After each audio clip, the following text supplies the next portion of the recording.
I will say this decision will not just impact The Sims, but more importantly, the broader company. EA has now been officially sold in a $55 billion deal. Now, I'm just gonna go over the press release. We're not gonna go too deep into this because honestly, as I expressed in my last video, there are tons of unknowns. It's always a possibility that Maxis as a studio could even be sold out, although this of course is not necessarily likely. Also, as a heads up, one of the main investors, the private equity fund, is already involved in tons of other companies, including Microsoft and Take-Two Interactive, and I wouldn't be surprised if some other gaming companies get bought up in the future. But moving on, let's get into the details of this deal. So New York Times is reporting on it, but we also have an official press release from Electronic Arts themselves. This $55 billion deal for Electronic Arts is among the biggest buyouts ever. Jared Kushner's private equity firm and Saudi Arabia's sovereign fund are among the investors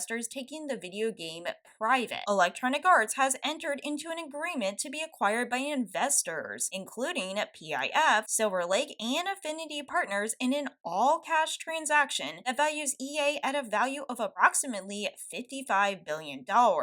This will accelerate innovation and growth, that's one way to put it, and under the terms of the agreement, they will acquire 100% of EA, with PIF rolling out its existing 9.9% stake. EA stockholders will receive $210 per share in cash. As I discussed in my last video, a lot of these investors have their hands in the cookie jar in many sectors. And as you can see here, they are looking especially about sports, talking about digital experiences, fan engagement, and growth opportunities. The main focus again here, I think, is sports, so it'll be interesting to see what that means for The Sims. Now, the transaction represents the largest all-cash sponsor take-private investment in history. Quote, "Our creative and passionate teams in Electronic Arts have delivered extraordinary experiences, so to speak, for hundreds of millions of fans." And they go on to congratulate themselves. Our favorite CEO, Andrew Wilson, says this moment is a powerful recognition of their remarkable work. I have to say, how is this a moment of recognition for your teams? Do you really think your teams want this acquisition?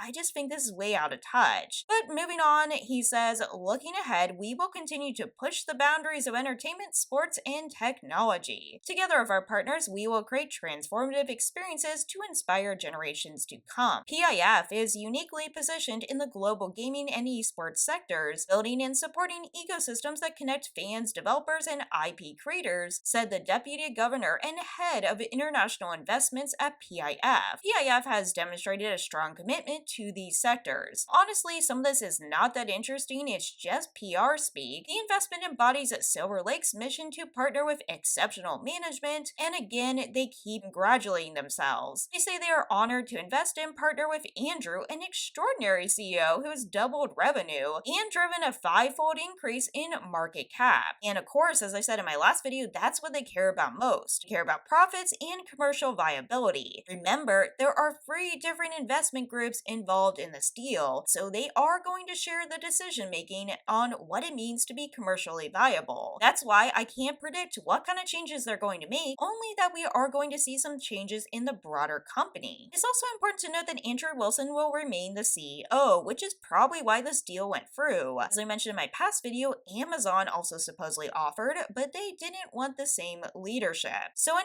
other words, it's hard to tell exactly what's going to happen because we're retaining some of our leadership, but the ownership has changed entirely. And so I don't really think Sims 4 itself and its content is going to change dramatically, at least for now. It might mean some things for the future of the Sims franchise. Honestly, at this point, it would be great if they sold off Maxis Studios, but the question is, would they really do that, and to whom? Unfortunately, there's not much regulation on this, and this can happen. And like I said, I wouldn't be surprised if we see this for a lot of gaming companies. If you don't like this kind of thing, honestly, other big gaming companies probably aren't the answer, hopefully indies. But of course, even independent games get bought up. So let's just brace for impact and see what happens. As always, take care, and I'll see you in the next video.